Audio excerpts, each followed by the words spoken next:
Vice Chair Ted Woolner to introduce our guest. Many of you know this organization well. Some of you are undoubtedly members. I very much look forward to this presentation. So Ted, it's all yours. Good morning, everybody. It's really a true pleasure to introduce, is it Dana or Dana? Dana. To introduce Dana Nuccitelli. You've read that he's done undergraduate and master's degrees in astrophysics at UC Berkeley and Davis. He quickly became, after finishing his studies, both a journalist and a blogger, most notably for The Guardian, and most notably in that regard in the mid-teens, when that paper, The Guardian, was out in front of all other legacy media in reporting on global heating, which is the phrase The Guardian itself prefers over climate change, since worldwide heating more accurately conveys our crisis. Dana was also one of the all too few scientists who took on front and center in the mid-teens the myths spawned by fossil fuel interests to misinform the public about the urgency to act at the required speed and scale in relation to the climate crisis. As a fellow volunteer with Citizens Climate Lobby, and I'm joined in that regard by Michelle, if not more than a few of all of you others, we are delighted to welcome Dana as Citizen Climate Lobby's research coordinator to talk about permitting reform. Dana. Thanks, Ted. Let me see if I can get my slides. Here we go.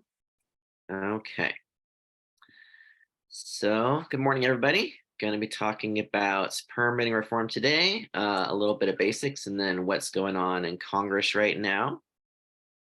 And we're just going to jump right to it in the interest of time. Just a little bit of quick basic background. A permit is when the government gives an official authorization to begin a construction project. Can be a local government and or state government and or the federal government, depending on the size and location of the project. And permitting is very important because we want to make sure that when we are building and in the operation of the project, we're still protecting communities and workers and environments from undue harm of the construction and operation of that project. But the process of getting permits obviously adds time, it adds expense. And so we have to strike this balance where we're making sure to do these adequate permits and assessments and making sure that we're protecting environments and communities while not taking too long so that we're slowing down this transition that we're trying to do to a clean energy economy that's going to take a lot of construction of new infrastructure. Electrical transmission is particularly important to speed up the permitting process because we got the Inflation Reduction Act passed last year. That's got all these clean energy tax credits, and solar and wind energy are already, their prices have just come way, way down in the past decade. And so we're expecting an explosion in solar and wind farms over the next few years, thanks in part to those tax credits, in part just to the costs coming down. But when you're building a big wind farm or big solar farm, they tend to be located out in rural areas because that's where there's affordable available land. But that's not where the people are. People tend to be located in big population centers. And so then you need a transmission line to transmit those clean electrons from the wind farm or the solar farm to the cities where the people are. And so transmission lines are really, really critical, but they are also very, very slow to build right now. So over the past decade, we've only expanded our electric transmission infrastructure at a rate of 1% per year. In previous decades, we have done more than twice as fast as that, 2% per year, but recently it's kind of just been very slow. So we need to speed that up because if we're going to get to net zero emissions in the United States by 2050, which is one of our Paris commitments, we're going to need to triple our electrical transmission capacity between now and then. And then it takes federal agencies on an average 4.5 years to complete an environmental impact statement, which is kind of the assessment they have to do for really big energy projects that could potentially have significant environmental impacts. And that's a long time. And transmission lines take even longer. To build a new transmission line takes on average about a decade in the United States. In 2030, is now 7 years away. And so you can kind of see the problem there. We need to build these things faster if we're going to make this transition and connect these big wind and solar farms to the grid and get our emissions down by 2030. And there was this really good analysis by the energy modelers at the Princeton Repeat Project that found if we don't start building our infrastructure faster, and especially transmission infrastructure, we're only going to achieve about 20% of the potential carbon pollution reductions from the Inflation Reduction Act, because we won't be able to connect those wind and solar farms to the grid. So it's really, really important. And unfortunately, transmission was not included in the permitting reforms that are going through Congress right now, but I'll talk about that a little more in a bit. One concern a lot of people have is, what if we speed up all permitting? Won't that benefit fossil fuel projects and make them get permitted faster too? And the answer to that is yes, but that's not the whole picture. And so I like to think about this with this chart here, which is from the US Energy Information Administration, looking at the electrical generation capacity additions in the United States every year since the year 2000. So you can see this transition that's been happening in the early 2000s. It's mostly gray, which is natural gas, but then over the years, you start to see more and more green, which is wind, as the costs of wind started to come down. And then you start to see more and more yellow, which is solar energy being installed, as the cost of solar really came down fast. And in the past few years, you can see this blue growing, that's battery storage, because in places like California, where I live, we have so much solar power installed right now that we found we need to store it during the daytime, because we have excess during the daytime. We don't want to waste it, so we want to store it so that we can then use it in the evening and nighttime hours. And so battery storage is even starting to grow. And over the past 3 years, 2020, 21, 22, in each of those years, 84% of the new electric generation capacity built in the United States was clean energy, and the last 16% was natural gas. You can see what's planned this year, 2023. The picture is even better. Solar is expected to explode this year and every year here on out, because A, the costs have come down, B, we've got these clean energy tax credits from the Inflation Reduction Act, and C, some bottlenecks are opening up in the supply chains. And so it's just going to get better and better from here on out, with more and more clean energy being installed. And so you can kind of see this transition from a fossil fuel heavy infrastructure to a clean energy heavy infrastructure. And so if we speed up the permitting process, like, yes, we will still be able to build more natural gas pipelines more quickly, for example. But most of what's going to benefit is these clean energy sources, because that's where all the demand is going right now. So that's kind of the most that's going to benefit as this clean energy projects that we need to get built out to make this transition. So then how do we speed up the permitting process? There's a few different categories of things we can do.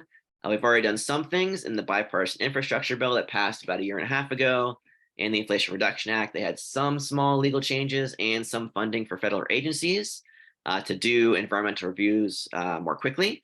So that was helpful. The executive branch and regulatory agencies are doing what they can. So FERC, the Federal Energy Regulatory Commission, is doing some rulemaking to try to speed up their review of permitting. They're doing things like reviewing multiple similar permits at the same time instead of doing one at a time. So they're doing what they can with it, what's within their purview right now. The Biden administration directed federal agencies to do things like making action plans and timelines for permitting projects, and engaging stakeholders early in the process so that everybody gets their voice heard, so that we can then kind of move along more expeditiously. So again, basically having federal agencies do what's within their current authority to speed things up. So that's useful, but like, they're limited to what is within their current authority.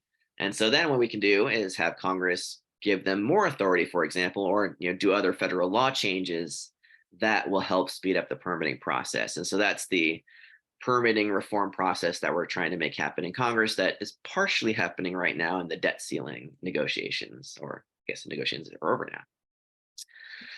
So specifically, our organization, Citizens Climate Lobby, supports permitting reform policies that will add to America's capacity to transmit clean electricity. So as I discussed, clean electricity transmission is so critically important. Also, that speed up the approval of clean energy projects that are waiting to be built, And we also want to make sure we're preserving communities' ability to make their voices heard on the environmental and other impacts of proposed energy projects, that nobody's voice is being cut out of this process when we do permitting reform. So now I'm going to talk about the individual components of permitting reform. That's kind of where the rubber meets the road, like how specifically are we going to make things happen faster?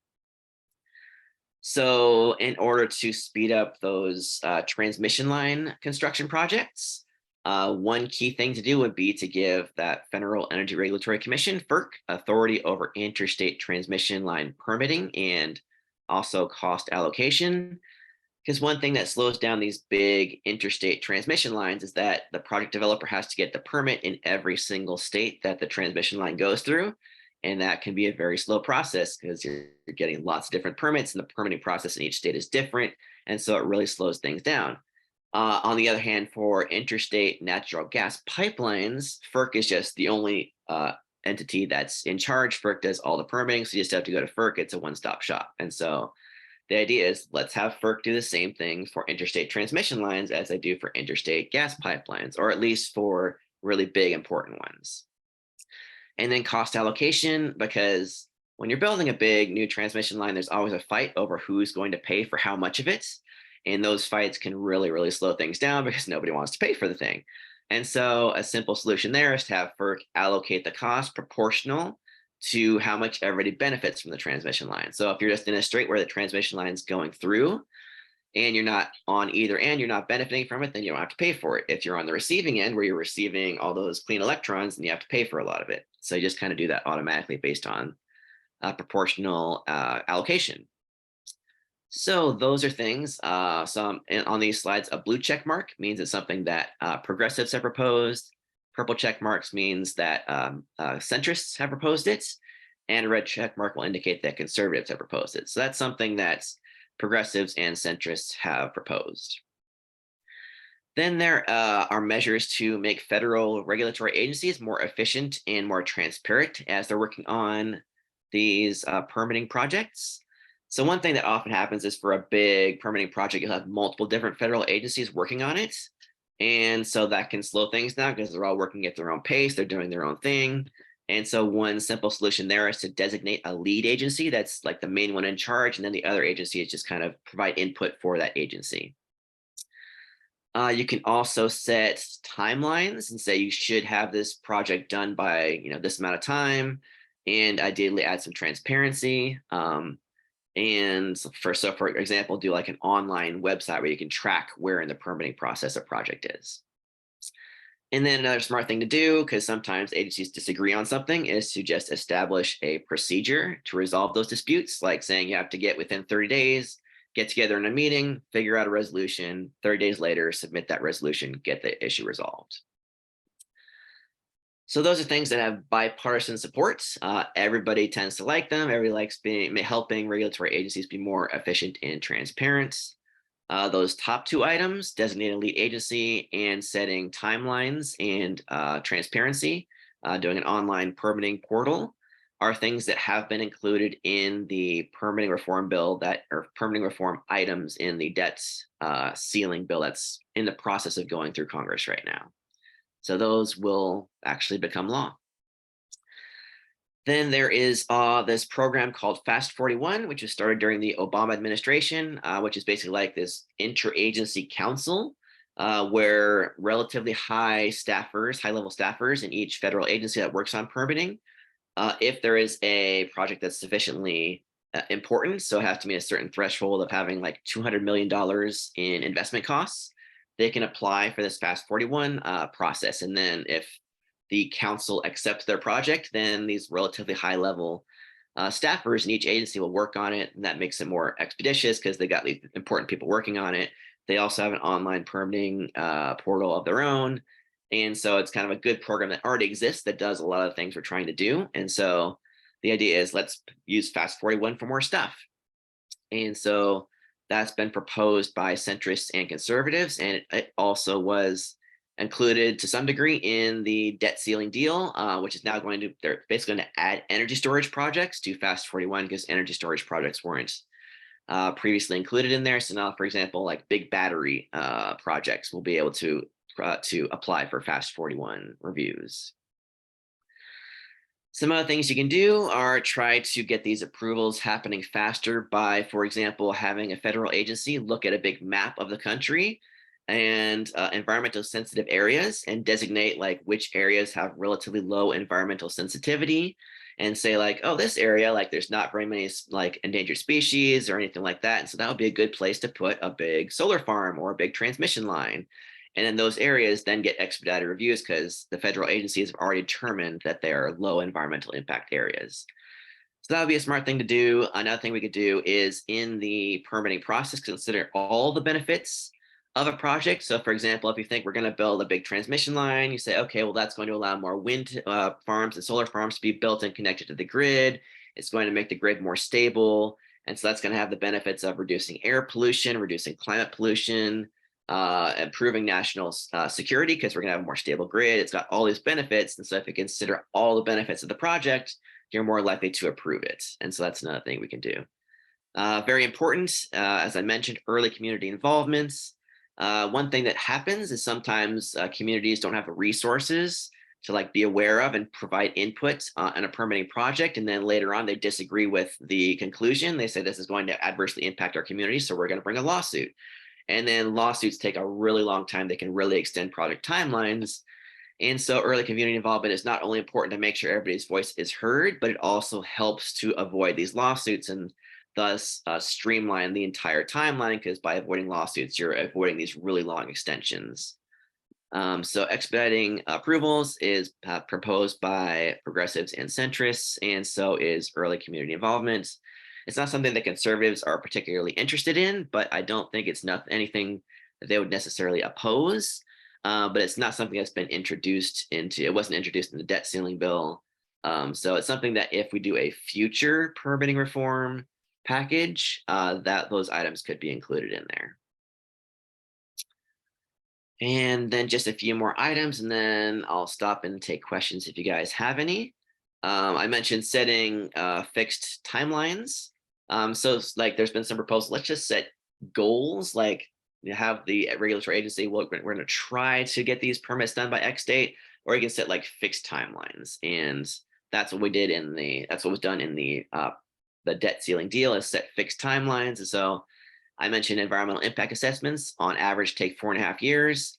The debt ceiling bill says they have to take 2 years. And the good thing there is that like this is proposed by centrists and conservatives and not progressives, because progressives tend to worry that like if you rush the agencies, then they're going to submit a flawed document, and that's going to result in more lawsuits because people are going to say, you rushed the agencies, I disagree with their conclusions, they missed all these things, and so I'm going to sue to stop the project. And you don't want that to happen. That's a backfiring effect. Then you're making the project take even longer. So fortunately, the debt ceiling had a good solution to this, which was you allow the agencies kind of an off-ramp to ask for an extension. And so basically the project applicants applies for the project, the regulatory agency does the assessments, and if they say we need more time, they ask the project applicant, can we have more time to do our assessments because we're not finished yet? And it's actually in the project applicant's best interest to say, yes, you can have more time, because again, you don't want the project applicant to say, no, you have to stop right now. And then that's going to probably result in a lawsuit down the line. So I think that's a very smart resolution, is to set these timelines, say they have to be done quickly and expeditiously, but if the agencies need more time, they can have more time. So I think that was a good solution. Another interesting idea is to designate projects of strategic national importance that are so important that they get an expedited environmental review. That's something that in theory, everybody across the political spectrum agrees is a good idea, but progressives think that only clean energy projects are of strategic national importance. Conservatives think that only fossil fuel projects are of strategic national importance, and the centrists think that we should have some of each. And so, like in theory, everybody agrees with the concept. It's just that everybody disagrees on what a project of strategic national importance consists of. So that might not make it very far. Another item that has some support from centrists and conservatives is to shorten the statute of limitations on NEPA lawsuits, because right now once a permit is done, then there is like anybody's allowed to do a lawsuit within 6 years, which is a very long time and creates a lot of uncertainty for project developers. Like if you like go forth and start building your project, but like there's this potential hanging over your head that 6 years later somebody could bring a lawsuit and grind the thing to a halt, that's really difficult. And so I think it makes sense to shorten that somewhat. The question is, how much do you shorten it? Which is a tough question. Like, what's the appropriate time limits? So there have been proposals anywhere between like 2 months and 3 years. And actually, I should have added the blue check mark because there was a progressive proposal to shorten it to 3 years, which basically make it half as long. But there's been a lot of different proposed timelines there. And so that's something that I think it would make sense to include in a package. And it's something that could have some bipartisan support if they can agree on what the proper timeline is there. One interesting idea from some progressives is that transmission is so important that we should like create a specific office within FERC that focuses on transmission and like what we need nationally for the transmission grid and things like that. So I think that's an interesting idea. Another thing that's been proposed actually both by progressives and conservatives is if there has already been an environmental assessment and then they go into the NEPA process and the project and the site haven't really changed, that you should be able to reuse that environmental assessment in the NEPA process, just so you're not duplicating efforts.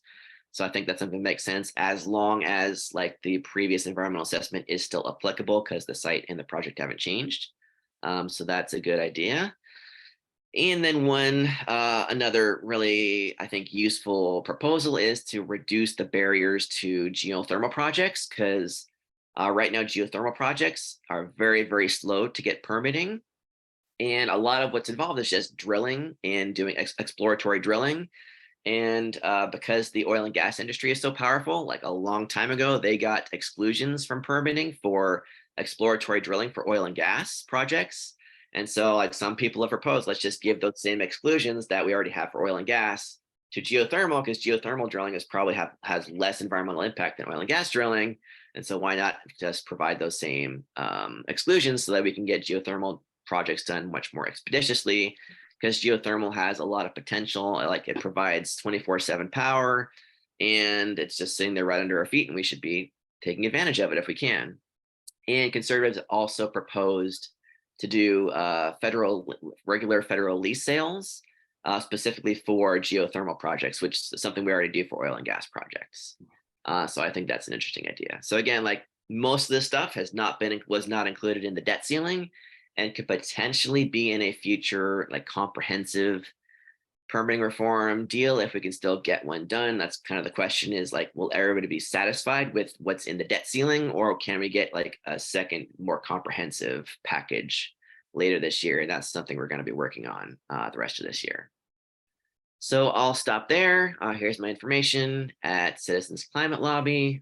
So feel free to get a hold of me there. And I'm happy to take any questions if you guys have questions. Okay. Thank you so much, Dana. I'm going to remove the spotlight and then I will call on people. I have a few hands up already. Ted Woolner from Oberlin, and then next Warren Gifford from Crosslands. Warren, go ahead. Oh, he's muted. Yes, very interesting. Thank you. I've been looking at the projection of retail electricity cost, and I was stunned that the projections are that it would be constant at about 10 cents through 2050. And apparently the reason is that there's so much green power being proposed and planned and implemented that's going to create competition. And I was interested in your thoughts on that, whether that makes sense or whether the kinds of challenges, well, everything from the Ukraine to all these permitting problems are going to challenge that. Yeah, I mean, long-term projections like that are always very, very hard to make. And there have been like long-term projections of the costs of like wind and solar electricity specifically that have been like, they always underestimate or overestimate the costs and underestimate their deployment. So I would, take any long-range forecast like that with a grain of salt. But we do expect like the costs of wind and especially solar to continue to come down. And so as we deploy more of them, that's going to make electricity in general cheaper. But then you do still need things to like firm up the grid because those are intermittent sources. And so we're going to have to find complementary sources to go along with them. So that will add some cost. And so like relatively flat electricity costs, I think makes sense just as kind of a rough guess, but you know, it's like I said, long range projections like that are very, very challenging. Great, thank you. Yeah, you Right. did mention, Dana,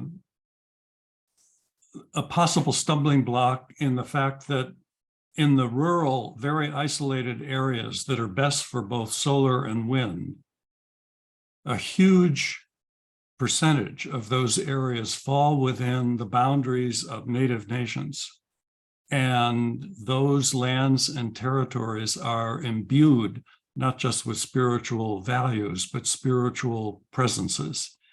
That could potentially create huge stumbling blocks, huge timeline problems. Yeah, I mean, I think the biggest problem there is actually in mining, because a lot of our mineral resources, which we're trying to boost our domestic mineral production, because we need a lot of different metals to build all these wind turbines and solar panels and electric car batteries and things like that. And a lot of mineral resources are located on or within native tribal lands. And so that's like, I think the biggest challenge is like figuring out how to access those minerals without, you know, displacing or taking native lands and or impacting them environmentally. So that's a big challenge. I think in terms of like where to build big solar and wind farms or transmission lines, I think we can, like, we have enough land that we can kind of avoid those kinds of areas. And like I said, a good thing to do is like have federal agencies look at a big map, which big maps include like where are native lands and tribal territories and like where are environmentally sensitive areas, and like look for like go-to areas where like it would be good to build these kind of projects. That would really speed things up, because then the developers don't have to look for them themselves. They can just say, oh, EPA said I should build a thing over here, so I'll, you know, apply to build a thing over here. So I think if we could get that kind of program into a permitting reform bill, that would be really useful and help avoid those kinds of conflicts. Thank you. All right, Bob Gettings, and then I'll read some questions that Ruth has put in chat. Yes, Dan, first of all, a fantastic presentation, very informative. My question is this. The Biden administration has altered the way in which they conduct economic analysis of regulatory initiatives. The head of that agency was profiled in a recent New York Times article. And I was just wondering, how do you, I realize that this is not necessarily directly affected to the permitting process per se, but how do you see that affecting it? In other words, basically the shift, as I understand it, is from a system that really basically focused on what were the economic impacts on businesses and communities, et cetera, in the short term, to saying, what's the long-term impact of change, particularly in terms of changes in the environment as we think about the long-term regulatory impacts? Yeah, so that was a really, really important change. So it's something that we hadn't looked at in over 20 years. Like it was like basically a guideline for regulatory agencies was written in like 2000. And so now it's updated to basically better include like long-term risks. And so that's going to apply to new regulations. So it's something like, for example, EPA will be able to, in theory, write regulations that are more stringent in terms of climate pollution, because they'll have to consider like the long-term effects of the climate change that those pollutants would cause on future generations. The caveat being that the Supreme Court has different priorities and does its own thing. But so yeah, that guidance that was written is most applicable to regulatory agencies writing new rules on things like, you know, more stringent pollution regulations, not so much to the permitting process, but more to these new regulations. Thank you. Thank Good. you. Good. All right, I'm going to read one from the chat, and then we have two more, and then I'll probably have to wrap up after that. From the chat, Ruth Crawford from Cartmel asked, are transmission lines synonymous with the grid, or are they separate? For example, they carry electricity to the grid. And the second one is, what's the current data on health effects of transmission line towers on nearby residents? Yeah, so transmission lines are a big part of the grid. So you can think of the grid as like you have a power plant, and then you have like electrical transformers, and then like the electricity goes onto transmission lines, and then it goes to another transformer, and then goes to distribution lines. And so transmission line is like the long distance transportation of the electricity, and then the distribution line is like taking it from your local center to your house. And so transmission lines are kind of like the big long-term transportation of electricity on the grid. So they're a big component of the grid. Transmission line towers, I don't think there's any research indicating that it has adverse health effects on nearby residents, especially like transmission lines tend to be relatively far away from houses. It's like you have your distribution lines that are kind of nearby your house, but they're lower voltage. And so they would have less of an electromagnetic field. So it takes a really large electromagnetic field to have an adverse health effect. Like you have to be like standing close to very high voltages to have, according to research on this, much of an effect on your health. And so transmission lines are especially like, they tend to be like in relatively uninhabited areas, just like transporting over long distances this electricity. And so like maybe if your house was like parked underneath a really high voltage transmission line, maybe that would have potentially some adverse health effects, but we make sure not to put houses right underneath these big transmission lines. So it's not something you have to worry about. Thank you. All right, next, Pete Lane, and you're muted, and then Ann White. Thanks very much, Dana. This has been fun. Are there any transmissions of electricity that can be done without wires? Not over any significant distances and not safely. So basically at this point, no. If we could figure out a way to do that, that would be really useful, but not as far as I'm aware of. Oh, interesting question. All right, next, Ann White from Hudson. Yes, I'm interested in the potential for damage to EJ communities, and whether there would be a need for transition lines to go through more populated areas as well, and become the federal highways that were built through EJ communities in the 50s and 60s. Sure, and that's basically something we're trying to make sure doesn't happen. Like so like there are concerns that as we reform NEPA, the National Environmental Policy Act, which is kind of like the main environmental law that governs the permitting process, trying to make sure that like people's voices again aren't cut out, that we're actually boosting people's ability to have their input provided into these projects through early community involvement, which is, again, it's not something that was included in the debt ceiling deal, but it's something we want to include in a future permitting reform package. And so like that's kind of the critical thing, is making sure that like everybody can say like, hey, I think this particular project is going to impact my community, and so therefore you should move the project, like move the infrastructure somewhere else or not build it. And then the regulatory agencies have to take that into account when they decide whether or not to approve the permits. And so that is a concern that some environmental justice groups have, that as we are streamlining the NEPA process, they're concerned that it'll be expedited so much that communities won't be able to, like, basically their voices will be cut out because they won't have the time and resources to provide input. And so that is something we are absolutely trying to make sure doesn't happen, that they're actually, like, regulatory agencies actually take steps to make sure that their voices are heard. And so that's something that we are still working on. Again, it wasn't included in the debt ceiling. Like the debt ceiling had some provisions to streamline the NEPA process, like giving those like shortened timelines for regulatory agencies to do environmental assessments, which again, that doesn't necessarily mean that people's voices will be cut out. It just expedites the process. But we were trying to make sure that people's that environmental justice in other communities actually have more opportunities to become involved. And so we will keep working on that, hopefully in a second permitting reform package if we can get one.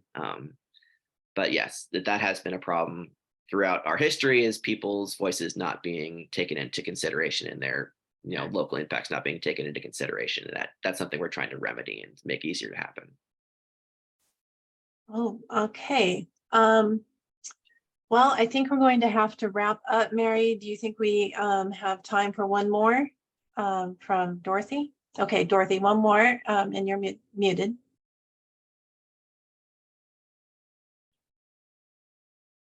Thank you.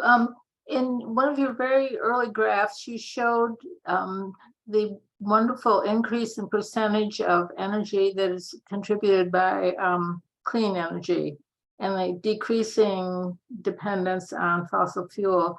And I understood you to say that because of that decreasing importance of fossil fuels, that the new debt ceiling inclusion of increased permitting for the fossil fuel companies matters, but doesn't really matter all that much. Did I understand you correctly? Yeah, I mean, so the idea is that we're trying to expedite the permitting process and make things go faster. And so that means that if you're a fossil fuel company and you're trying to get a pipeline permitted, for example, then that process will also go faster. So the issue there is that like we're trying to make it be streamlined, but we're not just trying to like green light every project. So it means like if a project's going to get rejected, it gets rejected faster. If it's going to get approved, it gets approved faster. So it is true that like things like pipelines will in some cases be approved more quickly, but those are projects that would have eventually been approved anyway, because we're not changing the permitting process in terms of what gets approved. We're just changing like the efficiency at which the projects get reviewed. So that there are concerns like, oh, you're going to make fossil fuels get permitted more quickly too. And like I said, like, yes, some fossil fuel projects will be permitted more quickly, but the majority, like where we are moving to is that there's this big demand for clean energy projects because solar, wind, batteries are becoming so cheap and like everybody wants the clean sources. And so it's mostly the clean energy projects that are going to benefit. And like, that's what we need to see is like, these clean energy projects get permitted faster so they can get built faster so that we can then replace old coal power plants, for example, that are just sitting there spewing a bunch of pollution into the air right now that communities are breathing right now. We want to get those replaced, taken out of commission, replaced by clean energy sources. And so that's most of what will benefit. But it is true, like things like natural gas pipelines, in some cases, will also get permitted more quickly. Thank you. All right, Dana, many thanks for your time and for your expertise and for all the good work you're doing on this. And I know advocacy in particular will take this into consideration and see what we can do as an organization. Education may pick up on it and be sure we stay current. And again, many thanks for taking the time. Sure. Thanks for having me and thanks for your interest in the topic. Thank you, Dana. I'll stay in touch with actions that we can support you with moving forward. Great. Thanks. Thank you. All right, friends, we are in our last half hour. This is our time to hear about what is going on within our 3 areas of activity. As you know, we're a 3-strand model: advocacy, education, and greening. And if we have a little time at the end to hear from individual campuses. So advocacy, Ted, back to you. Under advocacy, a number of things, one of them quite immediate in nature. Please call your senators today or tomorrow, your US senators, to oppose inclusion of the Mountain Valley Pipeline in the debt ceiling reduction bill. It's presently in there, and it was pushed by Senator Manchin. He regards it as in the national interest. There's no justification for that at all. There's no time to go into the detail on why that's not the case, but it is important to contact your senators today or tomorrow, not only to oppose the MVP, but also to support Senator Tim Kaine's amendment, which is imminent, to strip the MVP out of the debt ceiling reduction bill. That's item 1. Item 2, for those of you who might be interested, there will be a demonstration in Washington in front of the White House on June 8th, a week from today at 2 p.m. in the afternoon, sponsored by, among other organizations, People versus Fossil Fuels. And it will be an attempt to communicate peacefully and with some instances of civil disobedience to President Biden once more the urgency of addressing climate change by no longer backing new fossil fuel developments and pushing as much as possible for renewable energy. I'll be very surprised if there is not in the near future in the House and the Senate a bill that expedites permitting reform. So keep tuned to SAFE and perhaps to other organizations for word on that. You saw from Dana's presentation just how many factors are involved in permitting reform, how complex the whole situation is. It's not going to be resolved in the debt ceiling reduction bill, if only because the more factors you introduce into that particular bill, the more complex the negotiations will become, the greater the likelihood the bill will fail. So I'd say look for a permitting reform bill sometime this summer. I think before fall, maybe before September, certainly no later than the end of the year, the must-pass agriculture bill will come up for debate in both the House and the Senate. And that will include various reform proposals to how agriculture is undertaken in this country that have to do with, among other things, carbon sequestration. So those are the two big legislative items after the debt ceiling reduction bill, permitting reform and agriculture bill. So advocacy will be keeping everybody up to speed on those issues. That's it for me. Fantastic. Education, Merle. Good morning, everyone. Quite some time now, our education team has been actually in the process of trying to evaluate and update our film resources, our film library on the website. This is an ongoing process. And there's just all the time new documentaries coming out that really we need to take a look at. So if any of you are in touch with anything or see anything or hear of anything or view anything, please make sure you notify us so we can be sure to consider whether or not that would be a good one to add to our website listing. We are in Climate Cafe. How many of you participate in Climate Cafe? I just want to say, if you don't, or if your name's not on the list, please go to the website and under Climate Cafe, you'll see a place you can register. And that simply means giving your email to Michelle so she can inform you of readings, viewings of Zoom links and so on. Our summer Climate Cafe will be a different take than what we've been doing. We've had some very serious discussions on Silent Spring and the implications on our current environmental concerns. But now we're going to take a little lighter look and do a couple of these environmental films. So on Wednesday, next Wednesday, that is June 14th. No, wait, 2 Wednesdays from now, excuse me. June 14th, The Biggest Little Farm. Speaking of agriculture, Ted, wonderful, wonderful film. Eco Action has some incredible things to say about it. And so Michelle will give you the link. July, we are going to take an even lighter look at the life of Mary Reynolds. And we'll be taking a look at the film Dare to Be Wild. And that'll prepare us for our September Climate Cafe, in which we are going to take a close look at Mary Reynolds' book, the new book, A Garden Awakening. So please keep an eye on what we're saying to you about Climate Cafe on the website. Please note I said nothing about August. There will be no Climate Cafe in August. And one more thing I would like to say, our newsletter is coming out again very soon, within the next couple of weeks. And I just want to have a really big shout out to Ruth Crawford, to Larry Delos, to Michelle Goodwin, and to all those who have written for the newsletter. I know it will be equally as wonderful as the previous ones, but every time they come out, I say it's even better than the one before. So be looking for your newsletter. Thanks. Thank you, Merle. And George on greening. Yeah, thank you, Mary. So I'll touch on two things here.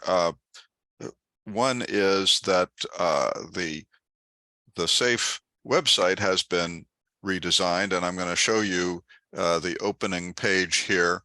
And one of the important changes is now there is this resource hub item in the middle there that you see at the top. It provides you with a drop-down list of a bunch of resources. And I'm going to focus on one right now called Forward to Net Zero. This one contains, among other things, our collection of case studies. And there are a variety of case studies there now, and more every week. Michelle has been doing a terrific job of getting this stuff put together. And so if you want to see what's going on at other SAFE campuses and get ideas for what you can do at your campus, this is a great place to start, because these case studies, they describe what was done at that campus, what they would do differently if they did it again, and what the response to it has been. A lot of terrific information is there. So that's a relatively new development on the website and something people should pay attention to. And gathering those case studies has been a significant activity of the Greening Our Campuses group recently, and that's ongoing.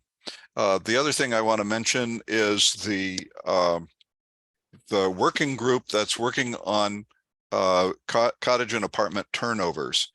One of the things that distinguishes retirement communities, and therefore SAFE as an environmental organization, is that our housing turns over with a fairly predictable rhythm of about 10 years, or I don't know what the exact average is, but something on that order.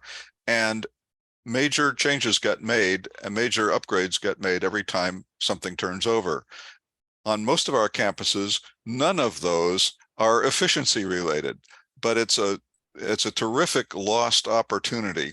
And so we have a working group that has started underneath the Greening Our Campuses group, and it's working to put together lists of things that should be considered as efficiency upgrades when cottages and apartments turn over.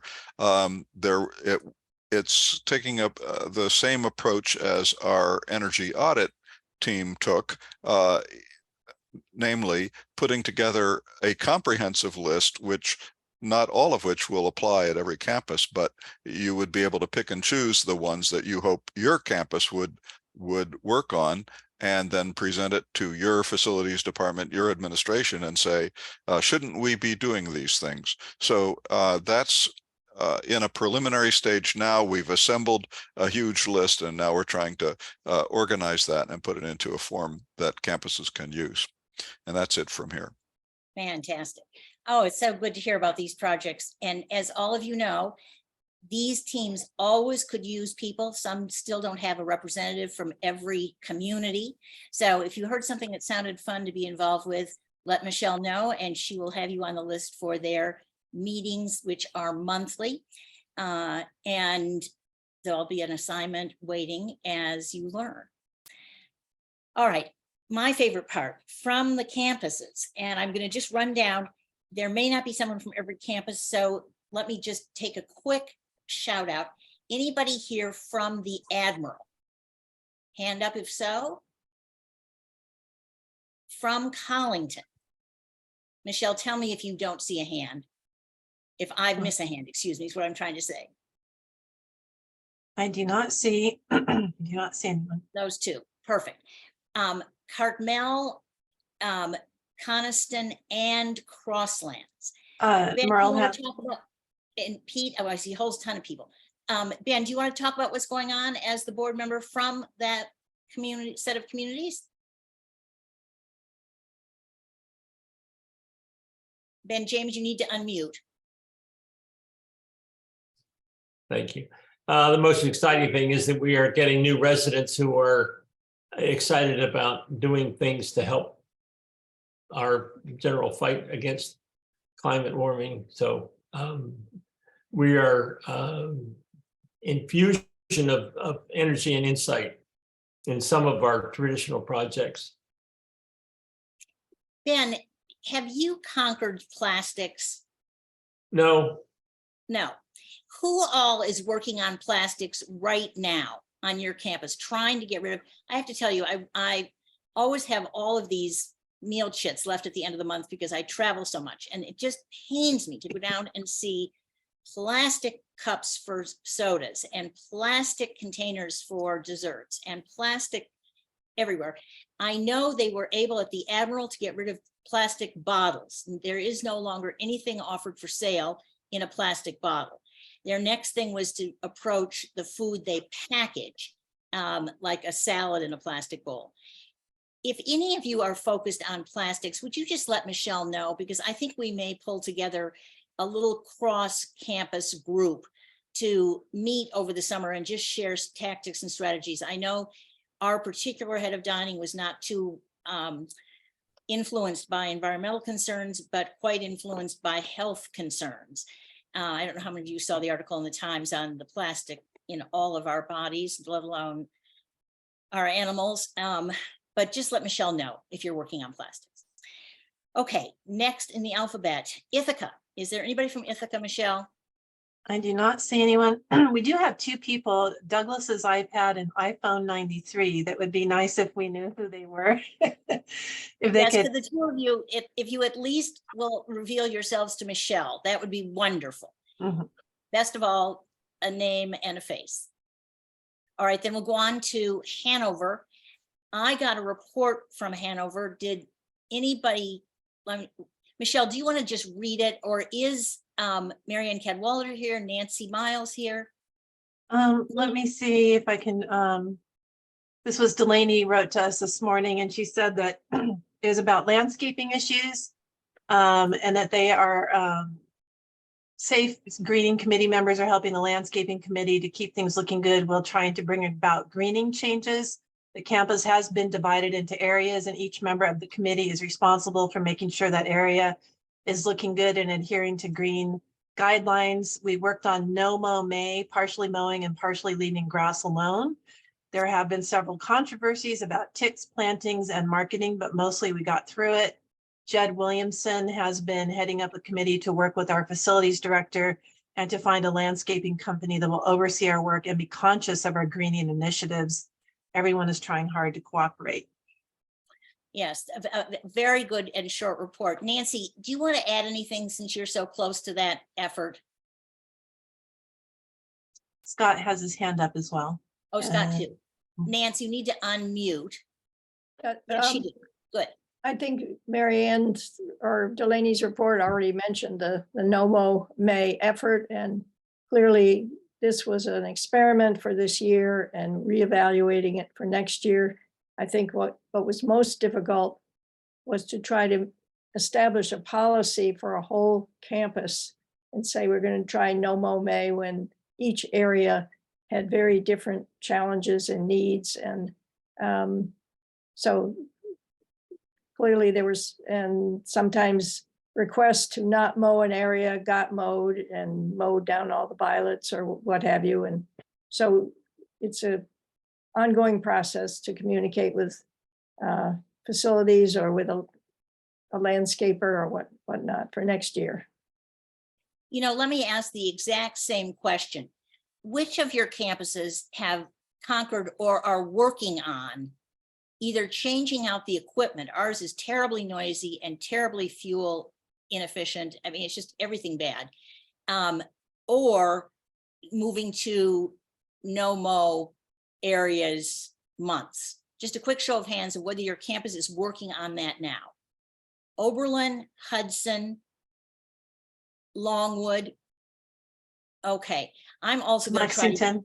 Yep. Lexington. Okay, I'm going to try to get the 5 of you together, including Hanover, this summer, just for a huddle, because you can learn so much from one another and what works and what doesn't. Michelle, can I ask you to just write down those names of those campuses? Oberlin, Hudson, Longwood, Hanover, and Crosslands. Lexington. And Lexington. Bob, sorry. Scott, did you want to say something more about Hanover? Yeah, Nancy didn't mention that she's been leading an effort to pull garlic mustard out of the woods and area behind our campus. And you're up to what, 24 garbage bags, Nancy? Oh, well, we're up to 26. Patty went out again this morning. Okay, And we It still have keeps more to changing do. every day as one of us goes out, and there's still a couple areas left that we need to attack, but we'll see what happens. These are all 30-gallon trash bags full of garlic mustards, and we're up to 26 total now. Now, is anybody else's campus infected by this invasive Cartmel, yeah, and Crosslands? Longwood. Mhm. Just a hint, Nancy opportuned the hikers. So if you're short on labor, Crosslands or Cartmel, the hikers were asked to take a hiking sabbatical for one weekend and pull those weeds. All right. After Hanover, let me see. Lathrop. George, what's going on at Lathrop? Our soon to depart, unfortunately, executive director had asked residents to form an environmental stewardship committee, which is about to release its report to her. Goodness knows what will happen, because it'll depend on who the interim is and who the next person is. But You were so keen on her, and she was so long on the environment. George, do we know why she's leaving? no, she had a head injury and was suffering from traumatic brain injury. Oh, I suspect that had something to do with it. Just couldn't keep up with the work. yeah. That's speculation, really. Yeah, George, it's really too bad. Let me make one suggestion. Be sure that your board knows about this environmental stewardship committee. And Oh, there are people on the board who are members of SAFE. So. oh, wonderful, wonderful. Because we find that if you can get that kind of concern in early enough, when they're developing the job spec, I'm sure you've got a search firm working with you, it makes all the difference. Yeah, there's several people.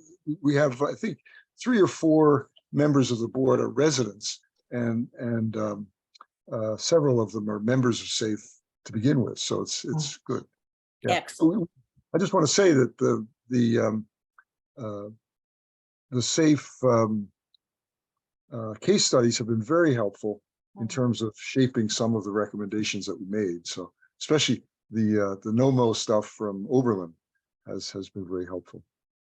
Excellent. Take a bow, Oberlin. Dorothy Luciano. Yes. Lexington, Bob. Yes, I think I mentioned at a previous general meeting that we have 3 major initiatives going forward at the moment. One is to conduct a peak use reduction program during the summer.